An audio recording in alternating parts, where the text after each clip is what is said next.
자, 61페이지부터 통정허위 표시가 나오죠. 108조. 조문은 간단합니다. 상대방과 통정한 허위의 의사표시는 무효로 한다. 이항 전항의 의사표시 무효는 선의의 제3자에 대항하지 못한다. 이렇게 나와 있죠. 개념은 이렇죠. 의사와 표시가 불일치됐고요. 불일치됐음을 뻔히 알면서 하는 겁니다. 여기까지는 이것도 뭐죠? 거짓말입니다. 그래서 뭐죠? 허위라는 말이 들어가고요. 다른 점은 뭐냐면 상대방과 통정, 짜고 하는 거짓말이죠. 그래서 짜고 하는 거짓말에서 통정, 허위 표시 이렇게 되고요.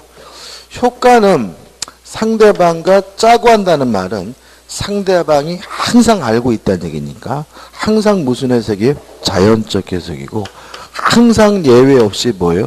무효인 거죠. 다만 그 무효를 가지고 선의의 제3자, 모르는 제3자에게 뭐 하지 못하죠? 대항하지 못합니다. 여기 나와 있고요. 요건에서 1번 의사표시가 존재한다. 2번 의사표시가 불일치되고 3번 알고 있고 4번 상대방과 뭐죠? 통정, 짜고 해야 되고요. 그 다음에 넘기셔서 5번 왜 그딴 짓을 했는지 이유나 동기는 뭐죠? 묻지 않습니다. 일단 통정허위 표시에 대해서는 판례를 제가 한 가지는 소개시켜 드릴 거예요. 그렇지만 판례보다는 뭐가 중요하냐면 사례가 중요합니다. 사례가. 효과해 가지고 이제 내용이 나오는데 보시다시피 법조문은 굉장히 단순합니다. 그렇기 때문에 이 부분에 대해서 뭐죠? 사례를 구성해서 문제를 내는 것이 일반적입니다. 사례는 정형적이죠. 이런 겁니다. K라는 사람이요. 갑에게 1억을 빌려줘서 1억을 받을 돈이 있는 채권자입니다. 근데 갑이 돈을 갚기로 한 날이 다가오는데 돈 갚기가 싫어요. 근데 안 갚으면 자신이 소유하고 있는 아파트를 K가 강제 집행할 것 같아요. 그래서 고민하다가 친구인 을과 짜고 하지도 않은 매매를 한 것처럼 가장을 해서 갑이 을에게 이전 등기를 해줬다. 이런 전형적인 사례가 나오게 되고요. 물론 가장 매매는 안 한 거죠. 둘이 짠 거죠. 따라서 이 가장 매매가 통정허위 표시고 무효고요. 매매가 무효면 무엇도 무효냐면 등기도 무효예요. 따라서 갑에게 아직도 뭐가 있는 거죠? 소유권이 있는 거다. 그래 놨는데 을이 갑자기 전화도 안 받고 카톡도 씹고 알아봤더니 부동산 사무실을 들락달락 거린대고 그래서 갑이 고민하다가 을의 집 앞에서 기다릴 때 잡았어요. 돌려줘 그랬더니 뭐 임마 이 자식아 내가 너한테 샀잖아 라고 막 우겨요. 이랬을 때 갑이 스스로 법원에다가 판사님 얘한테 진짜 판 게 아니라 짜고 판 겁니다. 따라서 이 등기 무효니까 요 등기를 말소해 주십시오라고 청구할 수 있을까요? 없을까요? 없다라는 생각이 드는 거는 뭐죠? 불법 원인급여가 떠올라서 그런 건가요? 가능하다. 왜냐하면 불법 원인급여가 아니니까요. 자, 왜 아니죠? 자료에 기억나시나요? 저번 주. 인간이면 당연히 하는 행동. 세금 회피는 반사회적이지 않고 채무 회피도 뭐죠? 반사적이지 않죠. 갑이 왜 을에게 가짜로 등기해놨어요? 돈 갚기 싫어서. 이건 채무 회피입니다. 따라 채무 회피는 인간 본성의 발현이기 때문에 뭐 하진 않아요? 반사적이지 않아요. 따라 이것이 무효인 이유는 거짓말이어서 짜고 한 거짓말이어서 통정허위 표시에서 무효인 것이지 이 자체가 뭐는 아니에요? 반사회적인 것은 아니에요. 따라서 불법 원인급여가 아니므로 갑 스스로 무효라고 주장하면서 을 등기에 대해서 말소해달라고 뭐 할 수 있죠? 청구할 수가 있다. 이게 첫 번째 쟁점이고요. 두 번째 쟁점은 이 채권자도 갑과 을 간의 매매가 통정어휘 표시로서 무효라고 주장하는 거 가능해요. 무효라고 주장하면서 의뢰 등기에 대해서 말소를 청구할 수 있는데 기억나시나요? 채권은 특정한 사람에게만 주장할 수 있는 상대권. 갑한테 돈 빌려줬으면 갑한테만 달라고 해야 되지. 엉뚱한 을한테 달라고 그러면 어떻게 해요? 뒤지게 맞는다. 그죠? 따라서 을한테 직접 말소 등기를 해달라고 청구할 수는 없고요. 어떻게 해야 되죠? 갑을 대의해서 의뢰 등기에 대해서 말소를 청구하는 것이 가능합니다. 근데 문제가 있어요. 어떤 문제가 있냐면 K 입장에서는 갑과 을의 매매가 무효라고 주장하려면 갑과 을이 짜고 했다는 사실을 뭘 해야 돼요? 입증을 해야 되거든요. 대단히 뭐죠? 어렵습니다. 실제로는 거의 뭐죠? 불가능하다고 봐야 되고요. 그래서 민법은 한 가지 규정을 더 두고 있는데 이러한 갑의 행위는 사해 행위이기도 합니다. 따라서 K는 갑과 을 간의 매매를 사해 행위란 이유로 취소하는 것도 가능한데 여기서 이 취소를 누가 하는 거죠? 채권자가 하기 때문에 채권자 취소권이라고 하고요. 사행위는 뭐냐면 쉽게 말씀드리면 채무자가 돈을 갚기 싫어서 재산을 도피시키는 모든 행위를 다 뭐라 그러냐면 사해행위라고 합니다. 물론 갑이 을에게 등겨놓은 것은 재산 도피죠. 그죠? 여기서 한번 생각해 보자고요. 만약에 갑이 을에게 진짜 팔았어요. 가짜로 판 게 아니라 뭐예요? 진짜로. 이랬을 때 사해행위라는 이유로 취소할 수 있다는 얘기예요? 없다는 얘기예요? 있다는 얘기죠.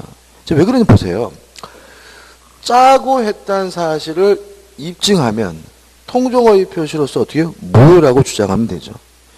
입증을 못하면 사행이라는 이유로 뭐 할 수 있어요? 취소할 수 있다는 말은 진짜 판 것도 짜고 한 게 아니더라도 사행위로 뭐 할 수 있다는 얘기예요? 취소할 수 있다는 말을 깔고 있는 거예요. 이해되시죠? 그죠? 그래서 실제로 그 재판 중에서 가장 흔한 재판이 뭐냐면 요거예요. 채권자 취소권. 그래서 나중에 여러분들이 실무에 가셔가지고 뭐 재판 중이더라 이런 얘기 나오면 10중 8군 다 뭐예요? 채권자 취소권에 관한 재판이 제일 많습니다. 그죠? 유의하시기 바라고. 그 다음에 을이 자기 앞에 등기된 것을 기하로 병한테 팔아먹었어요. 팔아먹고 병한테 이전 등기를 해주면 요 병을 우리가 뭐라 그러죠? 제3자라고 하고요. 통정어휘 표시 무효는 선의 제3자에게 대항하지 못하니까 선이면 확정적으로 뭘 갖게 돼요? 소유권을 갖게 돼요. 뭐일 필요는 없죠? 무과실일 필요는 없다. 또 아까도 했지만 제3자는 선임을 뭐 받습니까? 추정을 받습니다. 따라서 제3자 스스로가 자신이 선임을 뭐 할 필요 없어요? 입증할 필요가 없고요. 선의 제3자도 무효라고 주장하는 거 가능하다는 거 하나 좀 기억해 두시기 바라요. 두 가지 이유가 있는데 한 가지 말씀드리면 무효는 아무나 주장할 수 있는 거예요. 그러니까 우리가 무효와 취소를 공부할 때 취소는 취소권자를 따로 배우거든요. 그 말은 뭐죠? 아무나 하는 게 아니죠. 근데 무효는 무효를 주장할 수 있는 사람을 따로 안 배워요. 왜요? 무효는 뭐죠? 아무나 주장할 수가 있는 거거든요. 그래서 주장 자체는 K도 주장할 수 있고 갑도 주장할 수 있고 을도 주장할 수 있고요. 누구도요? 병 스스로도 주장하는 것이 가능하다는 거 조심하시기 바라고요. 그 다음 병이 또다시 정한테 팔았어요. 팔면 요 정을 전득자라고 하고 팔고 정에게 이전 등기를 해줬을 때 만약에 병이 이미 선이어서 뭘 취득했어요? 소유권을 취득했다면 아까 말씀드린 뭐가 생기죠? 차단료가 생기겠죠. 따라서 정은 선이든 악이든 묻지 않고 뭘 갖게 됩니까? 소유권을 갖게 된다는 것까지 기억해 두시면 되겠죠. 끝입니다. 교재 보시면 1번 당사자 간의 효력해서 기억 무효다 따라서 부당이득 반환을 청구할 수 있다는 말은 갑이 의뢰 등기에 대해서 말소를 청구할 수 있다는 얘기고요.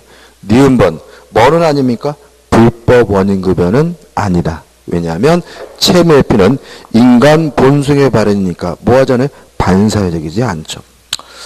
그 다음에 디귿번 무효니까 권리 변동 생기지 않는다. 당연한 얘기고 리을번 가장양도인은 뭐 무효 등기 말소로 청구하거나 진정명의 회복 원인이 소유권인들 청구할 수 있는데 같은 말입니다. 이건 D살 거고.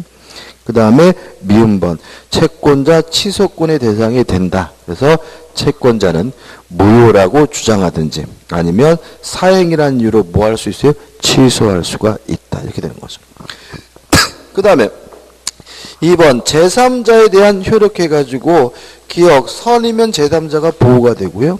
니은번은 좀 이따 볼 거고 그 다음에 디귿 리을 해가지고 미음 비읍 시읒 이용해가지고 제가 설명드린 내용이니까 한번 꼭 읽어보시기 바라고요. 여기서 문제가 되는 것은 뭐냐면 우측에 제3자에 해당하는 자와 해당하지 않는 자가 나오죠. 그죠? 이거 외우시면 안 되는 겁니다. 절대로. 일단 우리가 생각해 볼 것은 뭐냐면 제3자가 누구냐. 그죠? 제3자가. 일단 교재 좌측에 니은번 읽어볼게요. 니은번. 제3자란 당사자 및 포괄승계인 이외의 자로서 이렇게 나왔죠. 그러면 당사자는 뭐가 아니죠? 제3자가 아니죠. 그죠? 갑과을은 물론 뭐죠? 제3자가 아니에요. 그러나 조심할 것은 을에서 병으로 넘어올 때 상속으로 넘어왔다면 이 사람도 제3자가 아닌 거예요. 왜냐하면 상속은 민사상 법적주의도 승계시켜요. 아버지가 당사자면 상속받은 아들도 뭐 해야 돼요? 당사자이어야 하거든요.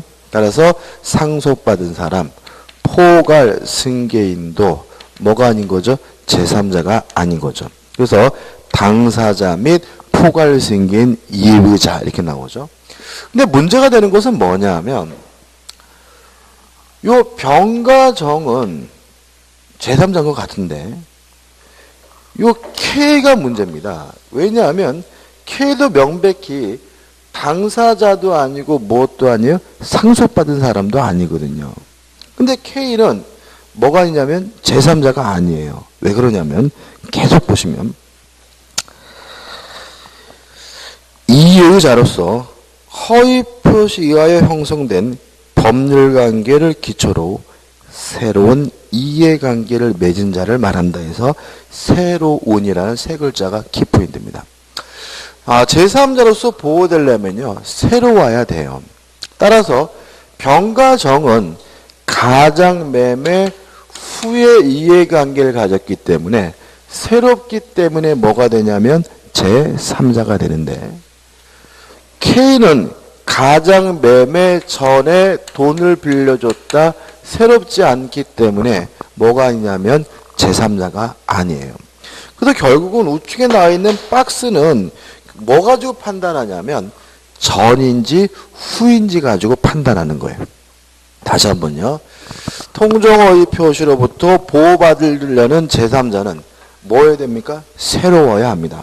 따라서 가장매매 후에 이해관계를 가졌다면 새롭기 때문에 뭐가 돼요? 제3자지만 가장매매 전에 이해관계가 가졌다면 새롭지 않기 때문에 뭐가 아닙니까? 제3자가 아닙니다. 따라서 제3자인지 아닌지 여부는 외우는 게 아니라 전인지 후인지를 능동적으로 뭐죠? 판단해야 돼요. 교재에 나와 있는 얘들은 뭐죠? 연습하는 겁니다. 한번 볼까요? 맨 위 1. 가장매매 매수인으로부터 그 목적물을 다시 매수한 자. 언제 샀습니까? 가장매매 후에 산 거죠. 따라서 새롭기 때문에 뭐예요? 제3자. 2번 가장매매 매수인으로부터 저당권을 설정받는다. 언제 저당권 설정받았습니까? 가장매매 후죠. 제3자. 3번 가장저당권 설정행위 기한 저당권 실행으로 경납받은 자. 언제 경납받았어요? 가장저당권 설정 후죠. 이거를 어떻게 하면 안 돼요?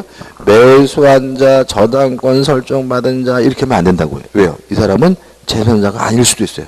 어떻게 나오면요? 가장 매매 전에 저당권 설정받은 자. 그럼 뭐가 아니에요? 제3자가 아닌 거예요. 이해되시죠? 그죠? 또 볼까요? 3번 가장 매매 매수인으로부터 매매 계약에 의한 소유권 이전 청구권 보존을 위한 가등기를 취득한 자. 언제 가등기 했어요?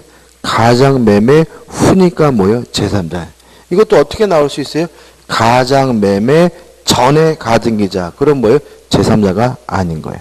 나머지 것들은 뭐 어떻게 해요? 여러분들 그냥 어떻게 해요? 이해하기 위한 용도 쓰는 거 절대 외우지 마시고. 그 다음에 제3자에 해당하지 않는 자가 나오는데 1번 가장 매매 기인한 손해배상 청구권 양수인하죠. 이거는 외우셔야 돼요. 이거는 하나만 외우자고요.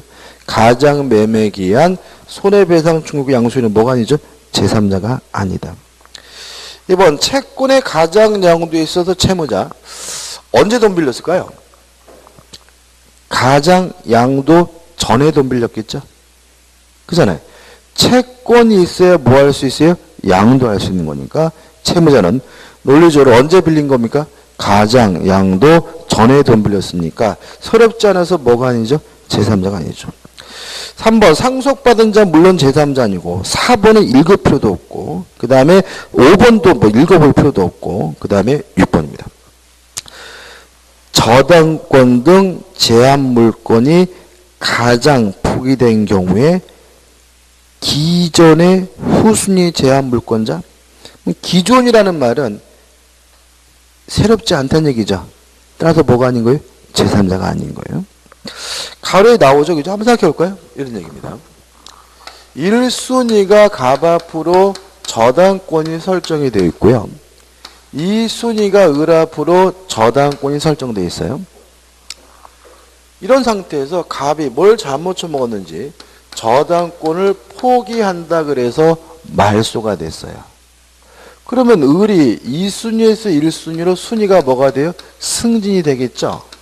그래서 을이 어떻게 해요? 기분이 좋았는데 갑한테 전화한 거죠. 야 어떡하냐? 미안해서 나 이거 진짜 한 게 아니라 짜고 한 거거든. 가장 포기했다는 이유로 요 등기를 말소 회복하려고 해요. 그러면 을은 순위가 다시 밑으로 내려오죠. 그죠? 그래도 뭐가 아니에요?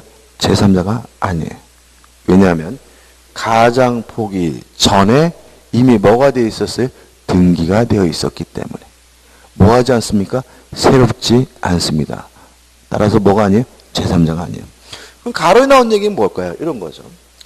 1순위로 갑 앞으로 저당권이 설정되어 있었는데 이것이 가장 포기란 이유로 뭐가 됐냐면 말소가 됐어요.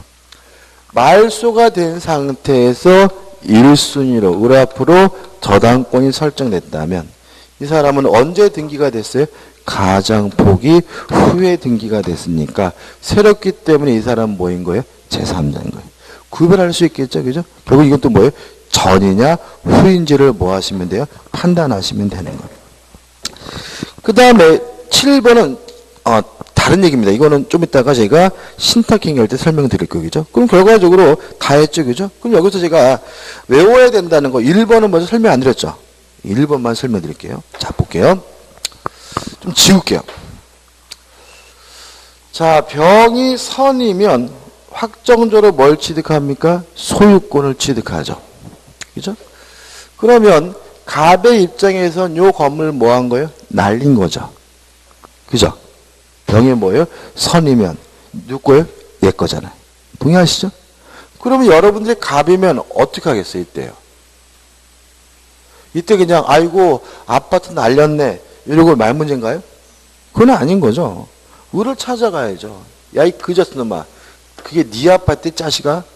네가 내 아파트 팔아먹었으니까 병한테 받은 돈 내놔. 부당이득 반환을 청구할 수가 있겠죠. 누구한테요? 을한테. 그 다음에 또 을은 갑의 아파트를 팔아먹은 거잖아요. 명백히 뭐죠? 불법행위입니다. 따라서 갑은 을에게 불법행위를 원인으로 뭘 청구합니까? 손해배상을 청구할 수가 있겠죠. 이해되시죠? 그죠? 그죠? 그러니까 병이 선이어서 소유권은 누구한테요? 병한테 가지만 우리는 결과적으로 갑의 물건을 뭐예요? 팔아먹은 놈이잖아요. 그러니까 을한테 받은 돈 내놔라. 부당이득 반환 청구할 수 있고요. 네가 왜 내 거를 팔아쳐먹냐? 불법행위를 원인으로 뭘 청구할 수 있는 거죠? 손해배상을 당연히 뭐 할 수 있는 거예요? 청구할 수가 있는 거예요. 동의하시죠? 그죠?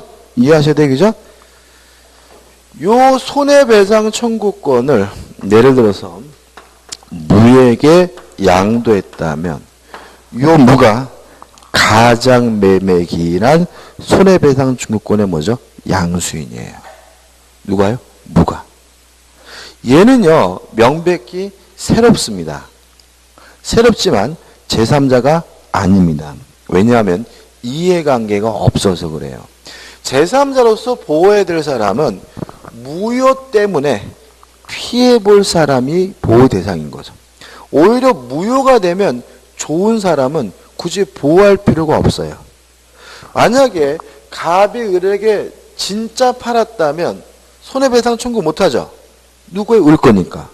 다시 말하면 손해배상을 청구하려면 진짜 판 게 아니라 가짜로 팔았어야 뭘 청구할 수 있어요? 손해배상을 청구할 수 있으니까 요 무는 무효가 되면 피해보는 사람이 아니라 무효가 되면 손해배상을 청구할 수 있다. 오히려 뭐예요?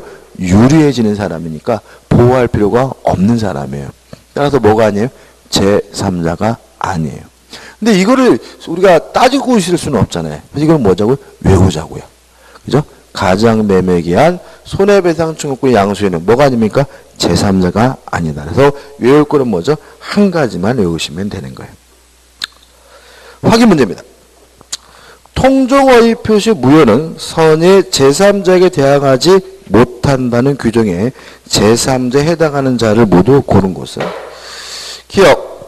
통정허위 표시 기한 채권을 가압류한 자. 언제 가압류했겠어요? 통정허위 표시 후에 했겠죠? 따라서 뭐예요? 제3자. 따라오고 계시죠? 그죠? 가압류한 자, 가압류 이렇게 외우는 게 아니라고요. 그죠? 우리는 지금 뭐예요? 전이냐, 후냐를 따지는 거예요. 니은번. 통정허위 표시에 설정된 전세권에 대해 저당권을 설정받은 자. 언제 저당권 설정받았어요? 통정허위 표시 후죠? 그러니까 뭐예요? 제3자. 디귿번. 대리인에 있어서 통정허위 표시 보이는 물론 제3자 아니고요. 그 다음에 리을번. 통정허위 표시에 체결된 제3자에 대한 계약에서 제3자도 뭐가 아닙니까? 제3자가 아닙니다. 이것도 우리가 계약법에서 했지만 이 사람도 뭐 하잖아요? 새롭지 않아요. 왜냐하면 이미 계약에 뭐가 돼 있어요? 포함되어 있는 사람이기 때문에. 답은 뭐죠? 기억, 니은에서 1번이 답입니다. 넘겨보시면 판례가 나오죠. 그죠? 판례가 더럽게 많이 나와 있는데, 여기서 우리가 이해하셔야 될 것은 뭐냐면, 2번 판례예요. 2번 판례. 나머지 판례들은 의미 없습니다. 2번 판례입니다. 2번. 2번 판례 보시면 이렇게 나와 있죠. 동일인 대출 한도를 회피하기 위하여 이렇게 나오잖아요. 그럼 뭐가 떠오르세요? 학교가 떠오르죠. 근데 이것이 가로에 뭐라고요? 무효다 이렇게 나와 있죠. 그럼 이게 뭐냐면 아까 봤던 것처럼 타인의 이름으로 대출을 받는 것은 지인이 아닌 의사표시가 아니라는 판례도 있고 통정허위 표시이기 때문에 유효라는 판례도 있는 거예요. 그래서 이거는 일단 설명드릴 건데 외우셔도 돼요. 이렇게. 타인의 이름으로 대출을 신청한 것은 첫째, 뭐는 아닙니까? 진이 아닌 의사표시. 비진의 표시는 아닙니다. 그렇지만 뭐이긴 합니까? 통정허위 표시이긴 하다. 라고 외우셔도 돼요. 외우셔도 되고 설명을 드리면 사실관계는 아까랑 똑같습니다. A라는 학교가 자기 이름으로 대출을 받을 수가 없으니까 같은 교직원들을 내세워서 교직원들이 뭐했죠? 대출을 신청을 했고요. 요 대출금은 누구한테 갔습니까? 학교로 직접 갔고 그동안 학교가 뭐죠? 원금과 이자를 납부하고 있었습니다. 아까는 이제 요 교직원을 가지고 따졌던 거예요. 요거는. 근데 이번에는 뭘 가지고 따지냐면 학교를 기준으로 따지는 거예요. 자, 보자고요. 학교를 기준으로 하면 누가 대출을 받고 싶은 거죠? 자신이 대출을 받고 싶은 거죠. 근데 외부적으로는 누굴 내세웠어요? 갑을 내세웠죠. 이렇게 따지면 이제는 명백히 의사표시가 뭐가 돼요? 불일치됩니다. 이렇게 따지면. 이젠 불일치됐죠, 그죠? 그 다음에 학교도 그 자신은 뭐 어떻게 해요? 뻔히 알면서 했고요. 또 은행의 행태를 보게 되면 대출금을 직접 누구한테 줬어요? A한테. 그 말은 결국 은행도 처음부터 그 사실을 아는 정도가 아니라 둘이 뭐예요? 짜고 있다는 거죠. 그래서 판례가 양해하에 이런 말이 나오는 거예요. 따라서 상대방 다 짜고 통정해서 한 것이니까 이 대출 신청행위는 통정의 표시로서 어떻게 해요? 무효다라는 판례가 나오게 됩니다. 그래서 이 두 가지 판례는 모순된 게 아닙니다. 뭐죠? 기준을 달리하는 거예요. 대출을 신청한 학교 선생님을 기준으로 했을 때는 뭐가 아니에요? 진의한 의사표시가 아니니까 뭐죠? 유효다. 이런 판결을 받는 거고요. 원래 대출을 받고 싶었던 학교를 기준으로 하면 뭐가 됩니까? 통정허위 표시로서는 무효다. 따라서 대출금은 뭐 할 필요 없어요? 갚을 필요가 없다. 이런 판례인 거죠. 실제로 그래서 재판에서는 변호사가 굉장히 중요해요. 그러니까 변호사가 어떤 주장을 하느냐에 따라서 똑같은 사실관계인데도 불구하고 승소할 수도 있고 뭐 할 수도 있어요? 패소할 수도 있는 거죠. 그러니까 아까는 뭐죠? 변호사가 엉뚱한 주장을 한 바람에 학교 선생들이 뭐 한 거예요? 패소한 거고. 이번엔 뭐죠? 올바른 주장을 해서 뭐죠? 승소한 거고. 그 다음에 또 조심할 것은 만약에 엉뚱한 주장을 하더라도 재판부는 뭐 하지 않습니까? 가르쳐 주진 않아요. 그죠? 보니까 판사가 보니까 이 사람이 참 바보 같아.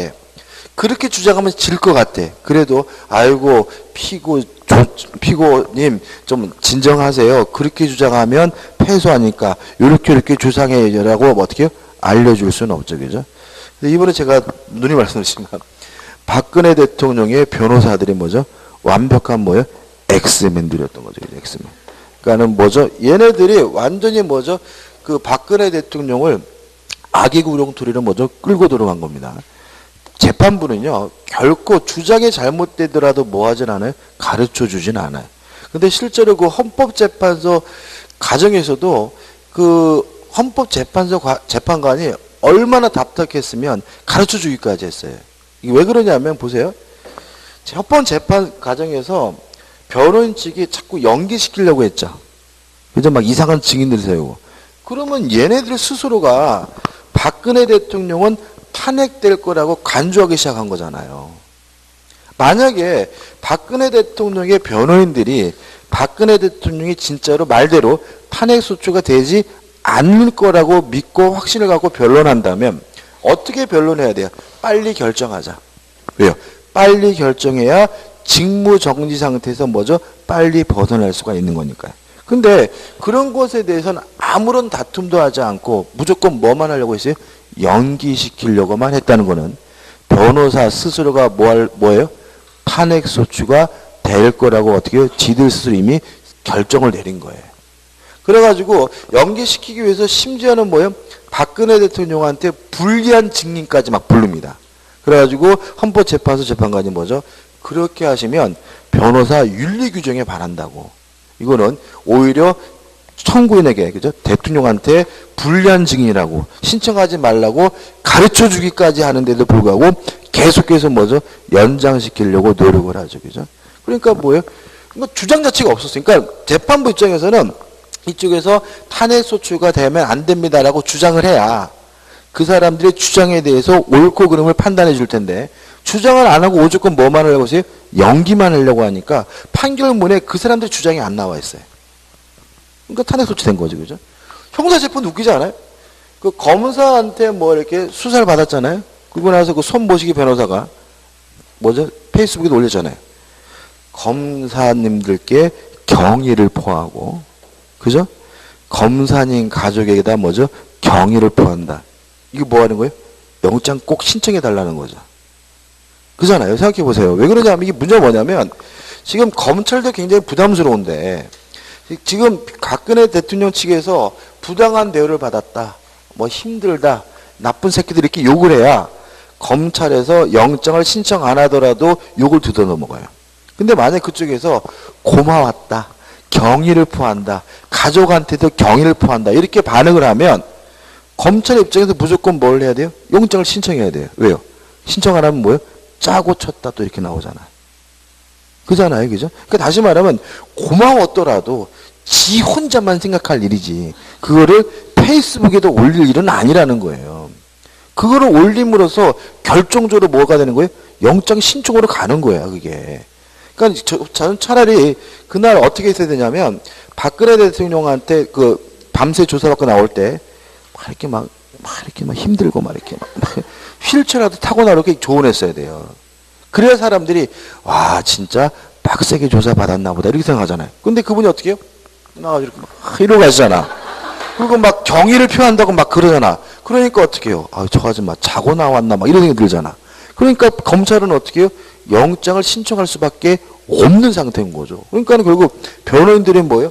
영장을 신청하라고 뭐예요? 검찰에다가 뭐죠? 압박을 한 셈인 거죠. 그죠? 그러니까 뭐 영장 들어가죠. 영장 신청되면 끝이에요. 어차피 뭐 증거는 차고 넘기 때문에 바로 뭐죠? 구속이 되는 거죠. 뭐하다 이게 나왔죠. 그죠? 네. 비진이 표시가 뭐예요? 예. 네. 아니죠. 할 수 있죠. 그죠? 왜냐하면 쟁점이 다르잖아요. 다시 말하면 요 논리를 가지고 뭐 했어요? 패소했습니다. 그죠? 확정이 됐어요. 그죠? 그래도 요 부분에 대해서 뭐죠? 아직 검토한 바가 없으니까 다시 소송을 제기할 수는 있습니다. 이건 일사부재라고 상관이 없습니다. 일사부재. 네. 비밀 표시로 해가지고 네. 학교 학생들한테 성추행했다가 그것도 네. 네. 사실 비밀 표시가 아니라고 해가지고 네. 지가 아닙니까? 그 사람은 어떤 분류를 좀 구성했잖아요, 그럼? 그 사람이요? 그게 아니라 이제 뭐죠? 그 재단 측에서 복직시키기로 약속을 했는데 약속을 이행하지 않는다. 이걸 주장을 했어야죠. 그죠? 그러니까 다시 말하면 진이 아닌 의사표시 아니다 이런 걸 따질 필요 없이 네가 뭐죠? 약속했으니까 약속대로 뭐요? 이행해 다오. 이렇게 소송을 제기했을 문제지. 굳이 어렵게 그거를 뭐 진이 아닌 의사표시니 뭐니 이렇게 따질 필요는 없었던 거죠. 그죠? 끝입니다. 그 다음에 판례 밑에 3번 허위표시 철회가 나오죠. 철회라는 말이 뭐죠? 효과가 발생하기 전에 효과 발생은 뭐죠? 막는 겁니다. 통정허위표시는 무효입니다. 효과가 없습니다. 따라서 뭐 할 수 있죠? 철회할 수가 있다. 우측에 맨 위에 4번 허위표시 추진인데 이거 여기서 볼 게 아닙니다. 뒤에서 볼 거예요. 우리가 뒤에서 추인하게 되면 새로운 법률이 된다 이렇게 나올 거고 그 다음에 박스에 등기 공신력이라 나오는데 이거 가입해와서 이건 보지 마세요. 공신력이란 말 함부로 쓰면 안 돼요. 우리 민법은 등기에 대해서 공신력을 인정하지 않는다라고 기억해야 되기 때문에 헷갈릴 수가 있으니까 가입하고 그 다음 적용 범위 2번 상대방 없는 단독행위는 적용되지 않습니다. 왜냐하면 상대방이 없다면 뭐 할 수 없어요? 짤 수가 없으니까요. 그 다음에 5번에서 뭐가 나오죠? 구별 개념에서 은닉행위가 나오죠. 자, 여기입니다. 갑이라는 사람이요. A라는 부동산을 을에게 뭐 하고 싶냐면 증여를 하고 싶어요. 근데 문제는 증여하고 싶다고 증여하면 증여세가 많이 나오니까 하지도 않은 매매를 한 것처럼 가장을 해서 갑이 을에게 뭘 해줬냐면 등기를 해줬어요. 그럼 물론 요 가장 매매는 통정허위 표시로서 무효입니다. 근데 문제는 요 증여는 무효가 아니라 유효한데 이거를 숨어 있다 그래서 은닉행위라고 하고요. 은닉행위는 무효가 아니라 뭐죠? 유효합니다. 쉽게 말씀드리면 이런 겁니다. 걸렸어요. 세무공무원한테. 세무공무원이 뭐라 그랬어요? 이 사람아 지금 매매 아니잖아. 증여잖아. 증여세 내 이러겠죠. 다시 말하면 매매는 무효고 뭐가 유효하다는 얘기예요? 증여는 유효하다는 얘기죠. 만약에 매매도 무효고 증여도 무효면 세무서가 뭘 못 받아요? 증여세를 못 받겠죠. 그래서 매매는 무효지만 증여는 뭐죠? 유효하다. 이렇게 판시할 수밖에 없고요. 따라서 을 앞에 등기도 무효가 아니라 뭐죠? 유효하기 때문에 을은 확정적으로 뭘 취득합니까? 소유권을 취득합니다. 그럼 이것도 일종의 차단료가 생긴 거죠. 그죠? 따라서 을이 병한테 팔아먹고 병한테 이전 등기를 해주면 을이 이미 뭘 취득했어요? 소유권을 취득했기 때문에 법률관계가 뭐가 돼요? 차단이 되므로 병은 선이든 악이든 묻지 않고 항상 뭘 갖습니까? 소유권을 갖는다까지죠. 이게 뭐죠? 은닉행위죠. 그 다음에 2번에서 뭐가 나오냐면 신탁행위가 나요. 문제 교재 읽어볼게요. 기억 보시면 신탁행위는 당사자가 어떤 경제적 목적을 달성하기 위하여 그 목적 달성에 필요한 한도를 넘는 법적 권리를 이전하면서 해서 나와 있는데 키포인트는 뭐냐면 넘는이라는 두 글자입니다. 넘는. 이게 원래 신탁법에서 온 내용이거든요. 신탁법에서. 그러니까 원래 신탁하면 뭐가 떠오르시냐면 뮤추얼 펀드 같은 게 떠오르시나요? 이런 겁니다. 신탁법에는 갑이라는 사람이 재산이 더럽게 많은데 운용할 능력이 안 돼요. 그래서 A라는 신탁회사에다가 뭐요? 신탁을 하면 A가 갑의 재산을 운용해서 수익을 만들어주는 게 뭐죠? 신탁이죠. 그죠? 펀드가 신탁입니다. 그래서 돈을 어떻게 해요? 맡기면 신탁회사, 증권회사가 알아서 뭐요? 주식을 투자해서 수익을 창출해주는 게 뭐죠? 신탁이거든요. 이게 신탁법상 신탁이에요. 근데 여기서 보면 이게 재밌는 게 뭐냐면 공식 버전에 배우실 텐데 신탁해야 될 재산이 만약에 부동산이면 신탁법은 A에게 이전 등기를 해 주라고 신탁법에서 규정을 두고 있어요. 근데 문제는 갑이 을에 A에게 진짜 소유권을 주는 건 아니잖아요. 진짜 주고 싶은 것은 갑의 재산을 운영할 수 있는 뭘 주고 싶은 거예요? 운영권을 주고 싶은 거죠. 이렇게 주고자 하는 것보다 큰 것을 주는 척 하는 거를 뭐라 그러냐면 신탁이라고 하는 거예요. 그래서 신탁이란 넘는 권리를 주는 겁니다. 다시 말하면 주고자 하는 것보다 큰 권리를 주는 척 하는 게 뭐예요? 신탁행위고요. 우리 민법상 신탁행위는 두 가지가 있습니다. 첫 번째, 양도담보는 신탁행위고 따라서 무효가 아니라 뭐죠? 유효합니다. 한번 생각해 보죠.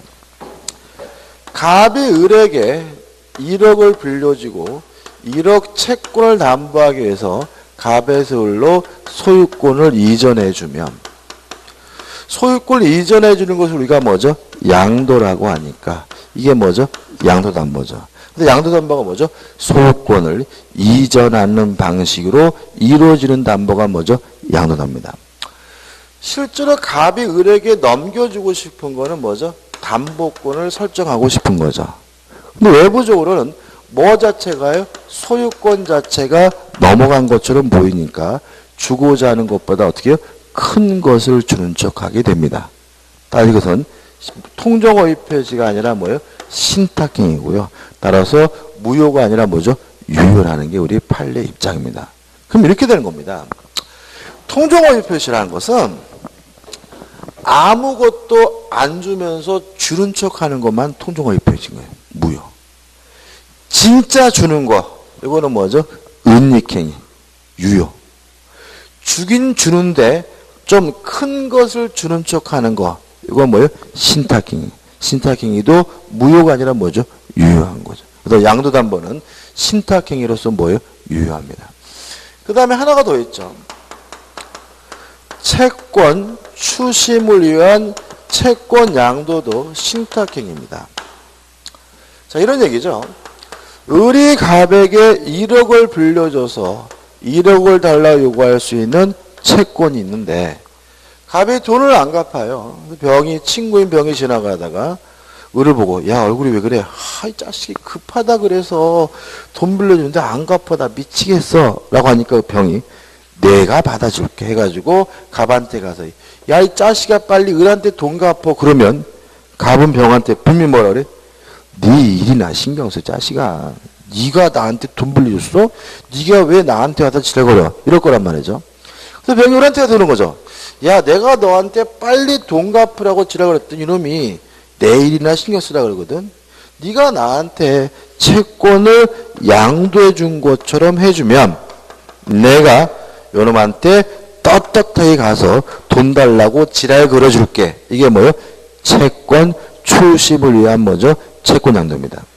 을이 병에게 진짜로 채권을 주는 건 아니죠. 대신 돈을 받을 수 있는 뭐예요? 대리권 정도 주는 거잖아요. 그런데 이것도 어떻게 해요? 주고자 하는 것보다 큰 것을 주는 척하는 거기 때문에 통정어의 표시가 아니라 뭐예요? 신탁행위고 따라서 뭐예요? 유효한 거고. 물론 병은 제3자가 아니겠죠. 별 제3자와 상관이 없는 사람입니다. 그래서 교재 보시면은 신탁행위 해가지고 기억 개념이 나와 있고 니은본 해가지고 또 나와 있죠, 그죠? 넘겨보시면 얘가 나옵니다. 채권 추심을 목적으로 하는 채권 양도나 양도 담보는 뭐예요? 신탁행위로서 무효가 아니라 뭐죠? 유효입니다. 그 다음에 박스에 유효한 명의신탁이 나오는데 여기는 이거 들어가면 안 돼요. 왜냐하면 명의신탁은 신탁행위가 아닙니다.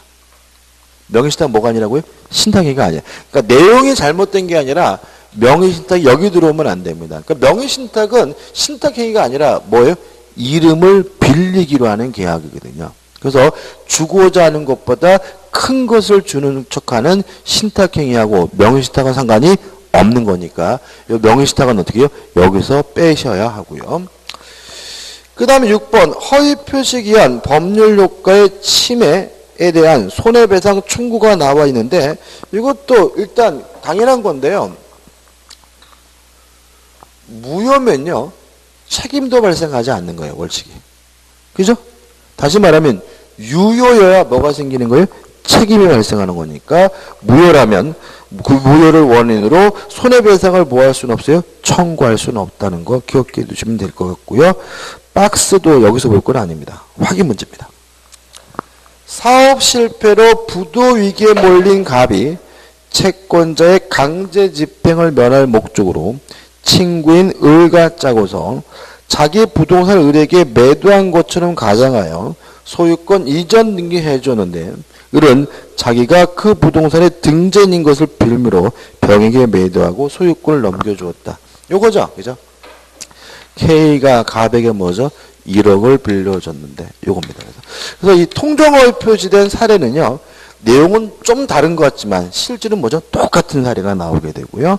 1번 갑을 사이 행위는 가장 매매로서 당사자인 갑과 을 사이뿐만 아니라 제3자 병에 대하여도 항상 무효이다. X.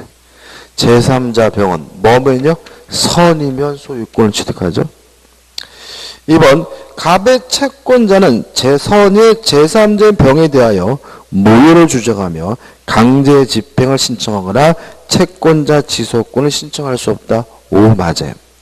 병이 선이라면 뭘 취득해요? 소유권. 확정적으로 소유권을 취득해요. 따라서 을도 갑도 K도 병한테 뭐 할 수 없어요? 개길 수 없어요. 누구 겁니까? 병 겁니다. 답은 뭐죠? 2번이죠. 3번 병이 선의 제3자라 하더라도 권리를 취득한 전득자가 악이전하면 악의 전득자는 보호되지 않는다. X죠. 병이 선이어서 확정적으로 소유권을 취득하면 전득자 정은 선악 불문하고 소유권을 취득하죠. 4번 제3자 병은 당사자인 갑이나 을에 대하여 갑을 사이 행위를 무효라고 주장할 수 없다. X죠. 제3자 병도 무효임을 뭐 할 수 있습니까? 주장할 수가 있죠. 5번 갑을 사이 부동산 매매 행위는 유효하다. X입니다. 가장 매매는 뭐죠? 무효입니다. 좀 쉬었다가 이제 착오에 의한 의사표시를 보도록 하겠습니다.